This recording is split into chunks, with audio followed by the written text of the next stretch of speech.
इन्नमा यख्शल्लाह मिन इबादिहिल उलमा। अल्लाह रब्बुल आलमीन की तारीफ़ और तौसीफ़। मेरे भाइयों,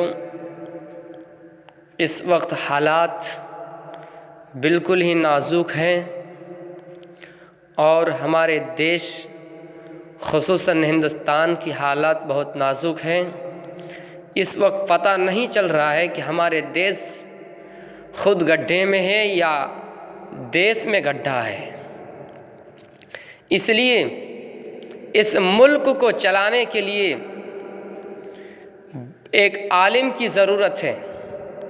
इस मुल्क की हुकूमत के लिए, इस मुल्क को चलाने के लिए कुर्सी पर बैठना जानकारी लोगों को है, क्योंकि हमारी हदीस कह रही है कि हुब्बुल वतन मिनल ईमान, देश से मोहब्बत करना, मुल्क से मोहब्बत करना ईमान में से है।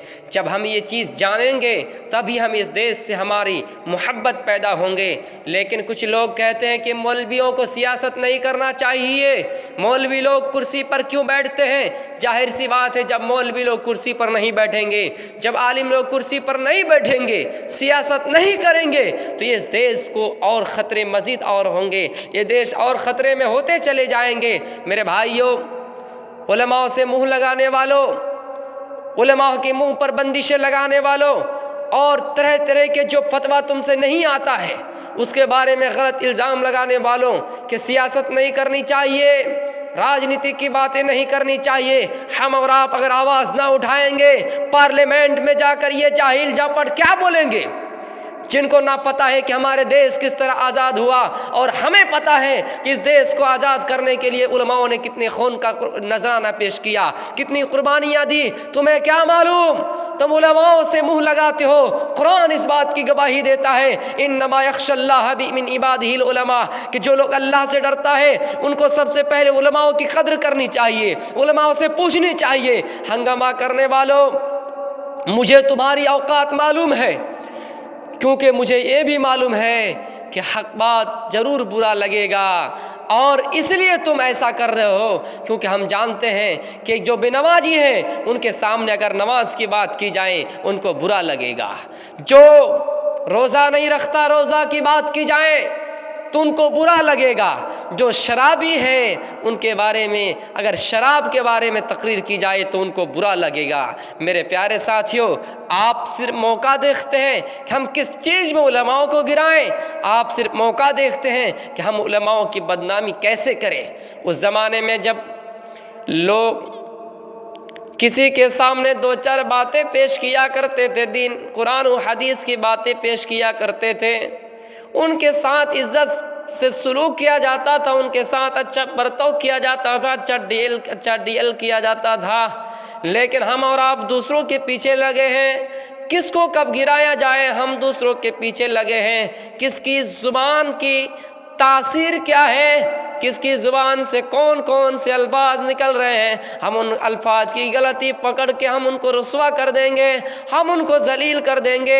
हम इस चीज़ में लगे हैं, मसले मसले पे हम और आप झगड़ रहे हैं, खून खराबा कर रहे हैं। हालांकि अल्लाह तो कुरान में फरमाता है, व तुइज़्ज़ु मन तशा व तुज़िल्लु मन तशा, जिसको अल्लाह इज्जत की कुर्सी पर बिठाना चाहे उसको दुनिया की कोई ऐसी ताकत नहीं, किसी के माँ ने वो बेटा पैदा नहीं किया जो उसको रुसवा कर सके, उसको जलील कर सके। व तुज़िल्लु मन तशा, और जिसको अल्लाह इज्जत और हकारत की निगाह से देखना चाहता है, जिसको अल्लाह जलील करना चाहता है, रुसवा करना चाहता है, दुनिया की कोई ऐसी ताकत नहीं जो उसको इज्जत की कुर्सी पर लाए। मेरे प्यारे साथियों, ये मुल्क हमारे बहुत बुरे कंडीशन में चल रहे हैं, इस मुल्क की हालात बहुत नाजुक है। इनमें उलमाओं की कद्र अगर नहीं की जाए, उलमा लोग अगर इसकी सियासत की कुर्सी ना संभाले, ये जिनको कुरान और हदीस के बारे में लापता, जिनको कुरान और हदीस के बारे में कुछ आता पता नहीं, ये कैसे हुक्मरान करेगा, ये कैसे देश की हुकूमती करेंगे, ये देश को कैसे चलाएगा। یہ دیش کو کیسے ترقی پر پہنچائے گا؟ میرے پیارے ساتھیوں، اسلام ایسے نہیں آیا ہے، اسلام ایسے نہیں آیا ہے۔ جناب محمد رسول اللہ صلی اللہ علیہ وسلم مرض الموت میں مبتلا ہے، یہ اعلان آتا ہے کہ لوگوں میں اس دنیا سے جانے والا ہوں، میں اس دنیا سے میرا وجود ختم ہونے والا ہے، میری موت ہونے والی ہے۔ سارے لوگ جمع ہوئے اور لوگوں نے میٹنگ کی، لوگوں نے آپس میں مشورہ کیا، لوگوں جناب محمد الرسول اللہ اس دنیا سے جا رہے ہیں، ان کی موت بالکل روحانی قریب ہے، ایک کام کیا جائے، اس دیش کو چلانے کے لیے، اس اسلام کو آگے بڑھانے کے لیے کوئی خلیفہ چننا ہے، کوئی خلیفہ چننا ہے، کوئی سردار چننا ہے، کوئی حکمراں چننا ہے، تاکہ یہ اسلام آگے اور پھیل سکے، تاکہ اسلام پر اسلام کے قانون نافذ ہوتا چلا جائے، اسلام کے اندر جو حقوق بتلائے وہ سارے ادا ہوتے چلے جائیں۔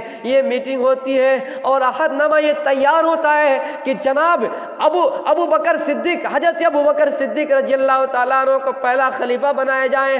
پھر جب وہ 2-2.5 سال کے بعد ان کا انتقال ہوا، پھر عمر فاروق خلیفہ بنے، اسی طرح ملک چلتا رہا، اسی کو خلافت کا دور کہتے ہیں۔ وہی چیز تو ہمارے سامنے الیکشن کے نام سے جانا جاتا ہے، ووٹ کے نام سے جانا جاتا ہے، لیکن ہمارے مسلمان بھائیوں، دوسروں کے پیچھے کیوں لگے رہتے ہو؟ دوسروں کو بدنام کرنے کی کوششیں کیوں کرتے ہو اور دوسروں سے منہ درازی کیوں کرتے ہو؟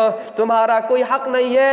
اس علماء کی عزت اللہ کے نبی نے اتنی بتلائی کہ العلماء ورثۃ الانبیاء، یہ علماء انبیاء کے وارث ہیں، انبیاء کے راستے پر چلنے والے ہیں۔ یہاں تک کہ فرمایا جو عالم دین ہے، فرشتہ یعنی جو جبریل علیہ السلام ہے، کوئی طالب علم اگر چلتا ہے تو ان کے راستے میں جو کانٹے ہوتے ہیں، ان کانٹے ان طالب علم کے پیر میں نہ چبھ جائیں، اس لیے فرشتہ اپنا پر بچھا دیتا ہے تاکہ کانٹا نہ چبھ جائے۔ تم کیسے منہ درازی کرتے ہو؟